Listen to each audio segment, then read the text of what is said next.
Good morning, guys. Today we've got your TCL 50 Pro NxtPaper, and let me show you how to get serial number. At first, open your phone dialer.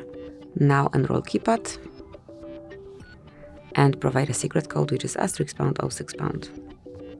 And here you've got device information with email and also serial number indicated. You can also check your EID number if you want. Tap on OK.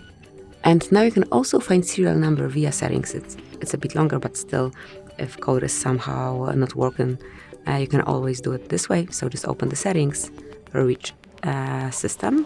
Now enroll about phone. Here, go to status. And now just find your serial number right here.